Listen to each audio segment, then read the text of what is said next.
I, 35M, feel like I made a huge mistake by marrying my wife, 30F, but I also feel like a huge hypocrite because I was the one who changed. My wife, Sarah, and I have been married for 7 honestly, and we have been together for a total of 10 years. I was raised in a very traditional and religious household, and was brought up believing that men are the breadwinners and women should stay at home with the kids. Sarah was raised in an equally religious household and had similar views as I did. After college, I got a job doing financial work for a large company and moved to a different city. I didn't know anyone in the area and decided that attending one of the local churches would help me meet new people. Sarah was one of the church members, and I fell head over heels for her. She is one of the most beautiful women I have ever laid eyes to, and she is also extremely kind and caring. After a year of dating, I proposed to her, and we were married after a 2-year engagement. After the wedding, Sarah finished her degree and started talking about having children. I asked her to wait a few years until I started earning enough money, and she agreed. Kids went on the back burner for a while, and Sarah dedicated herself to creating a home for us while I went to work. A few years passed, and I finally got the promotion at work. Sarah was ecstatic, and we both agreed that we could have the baby. Sarah and I tried for only 2 months before she became pregnant. She was thrilled, but my happiness was mixed with a bit of apprehension and nervousness. I didn't know if I could handle taking care of another human, and it was scary. I decided to suck it up and put on the brave face for Sarah's sake. Our son was born, and Sarah devoted herself to caring for him. Because I had been promoted, I started spending less and less time at home. The job was demanding, and I was working 70-plus-hour weeks. I had to wake up earlier and earlier while Sarah stayed in bed and slept.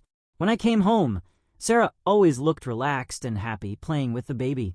I know that I was being irrationally jealous, but I started to resent Sarah. Taking care of the baby seemed so much easier than my job, and I hated how all of the financial responsibility fell back on me.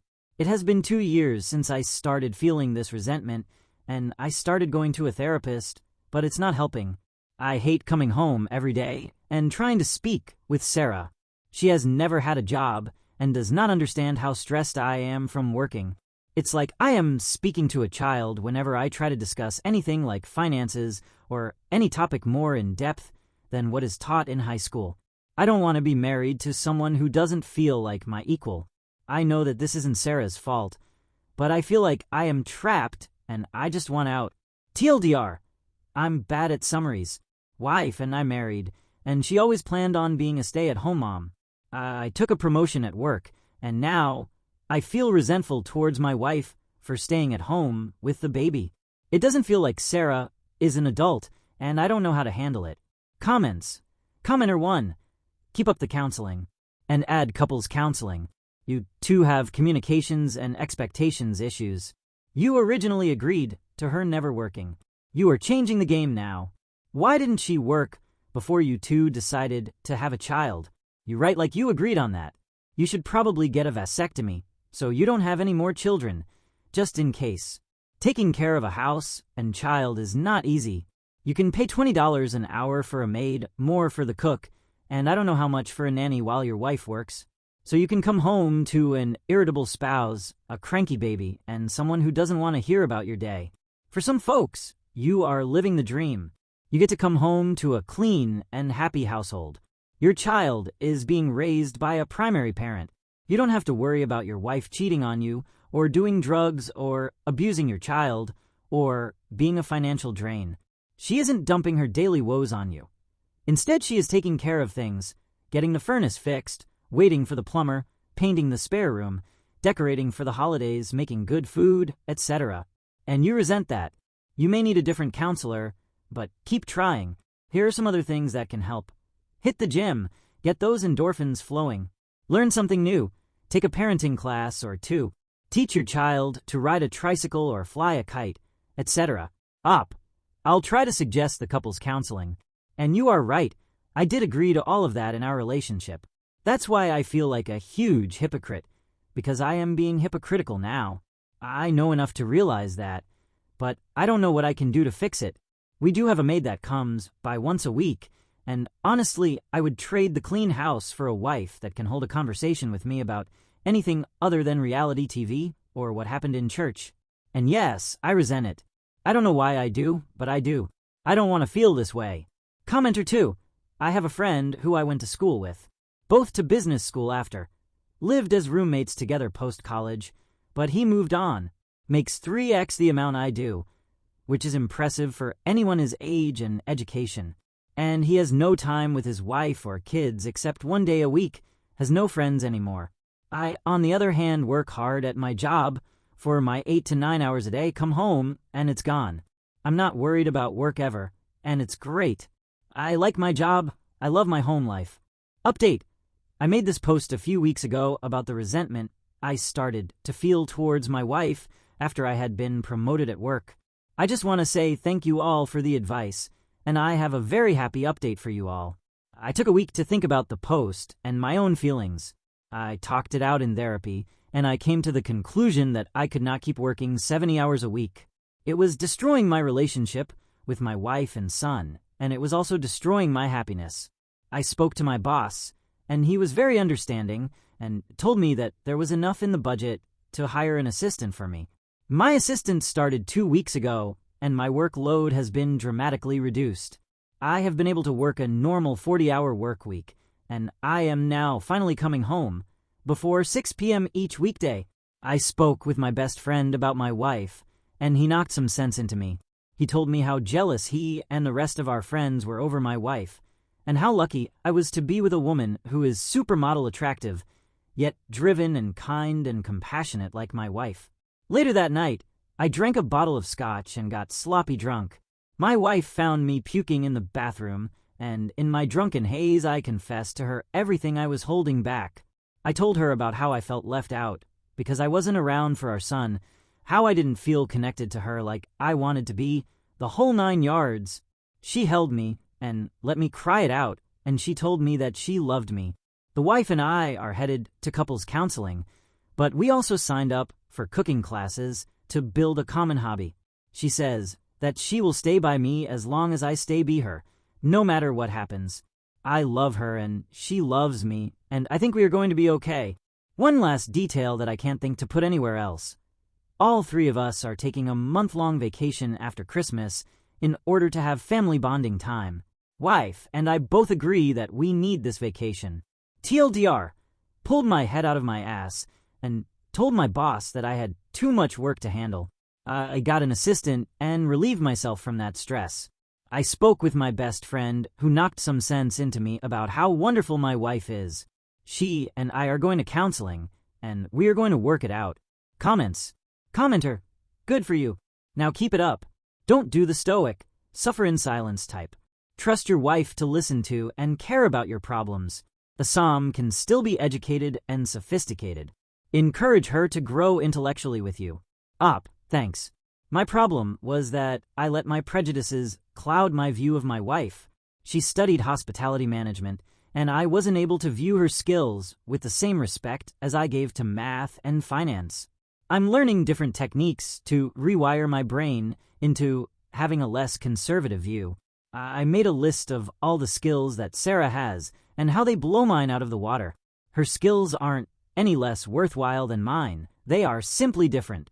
CBT is helping. Story 2. Found my close friend, 31F, on Bumble a month before her wedding. My work wife from my first job has been a close friend of mine for years. We still hang out at least a couple times a week. She's engaged to a guy who I really like and is getting married in May. Yesterday, a friend of mine found her on Bumble and texted me screenshots. I sent them to her asking if there is something I should know, and she replied that they must be from when she was still single and that she probably forgot to turn it off. Thing is, I recognize the pictures and they're recent. My GF and I are even in one of them. I had spoken to her fiancé earlier that day about bachelor party plans, and everything sounded like it's very much still on. Some of our friends have joked that she can do better. She's really, really attractive and makes great money, while he's very much the blue-collar type. But he treats her like a princess, a big upgrade from the trash fuckboys she's dated in the past. I get the feeling she's having second thoughts, and looking around again, I'm kind of conflicted on whether or not I should bring this up, and if I do, whether I should talk to her or him about it. She's a close friend, and if things don't work out, it's her side that I'll take. But I've been in toxic relationships before and can't help but think I'd feel very guilty if he marries her next month without knowing she's not fully invested. Any advice on how I can approach this? Or should I just leave it alone? TLDR. Found my friend's new Bumble profile. She's getting married in a month. Do I bring it up? Relevant comments. Commenter 1. Some of our friends have joked that she can do better. She's really attractive and makes great money, while he's very much the blue-collar type. These friends are really shit people, and you should get rid of them. I couldn't agree more. They're a group we worked with, not people I care much to spend time with outside of that world. Commenter 2. Okay, I'm gonna go against the grain here for a sec and share a personal story that I feel is relevant. I had a friend message me once on Facebook and say, "Oh, I saw you on Bumble. Didn't realize you and ex had split." We had split, but I hadn't used Bumble in well over a year. I did some research, and a Bumble account needs to be actively deactivated. Just deleting the app or not using it doesn't stop your profile being shared. Ever. So she could be right. Now on to the pictures. Where were they? An updated profile pic is fishy as frick, however, if they are in the social media gallery and she has uploaded them to Instagram, etc. Bumble will automatically update those pics. So she could legitimately have not used the app for months or even years, but is still appearing to other users with updated Instagram pics attached. I would talk to her first. When this happened to me, I was single, but I was still really embarrassed, mostly because I had lost weight since I created the profile and had moved to a new area. So the first impression of me to all the new guys in town was me ignoring them on Bumble, where I was fatter in most of the pictures. And I was glad I was told, because I was not aware that your profile remains active even if you don't use it. Commenter 3. I know plenty of people might say stay out of it, and I understand that to some degree, but all I can think is that if I were that guy, I would hope someone would tell me that information before I got married to a person like her. Update. After some back and forth about whether I should leave it alone, I decided to bring it up with her again today at happy hour. Plan was to frame it as, "I know that's not an old profile from the pictures. Just wanted to make sure you're okay." Turns out I didn't have to. She came clean about it before I even had the chance to broach the subject. She's had some really serious political/lifestyle arguments with her fiancé in the last month, and while she still cares for him, isn't sure she can see herself wanting to have children with someone whose values are so radically different from hers. He and I have never talked politics much, but I knew he was pretty far to the left, while she's a social liberal/fiscal conservative, but apparently he's also vehemently against giving any vaccinations to any future kids they might have, which he had never mentioned before. Not just COVID, any immunizations at all. I can't say I would be comfortable marrying someone in that situation either. In regards to the Bumble profile, she was out of town for work a couple weeks ago, got into a big fight with him over the phone, and made the profile later that night, while drinking at the hotel bar out of frustration. She feels guilty about doing it and deleted the app when she got home, but didn't realize that meant the profile would still be up. She says she didn't actually go out with anyone, but got a bunch of matches, and it kind of served as verification to her that she still had options. She asked what I would do if I were in her situation, and I gave her the honest response that I'd end it before it was too late and things got out of hand. For the record, I'm not the only one she talked to about this, and she says she got the same advice from family and another close friend. So she's calling off her engagement tomorrow, hoping my GF and I can help her pick up the pieces. Shame it didn't work out, but knowing the whole story, I think it's for the best.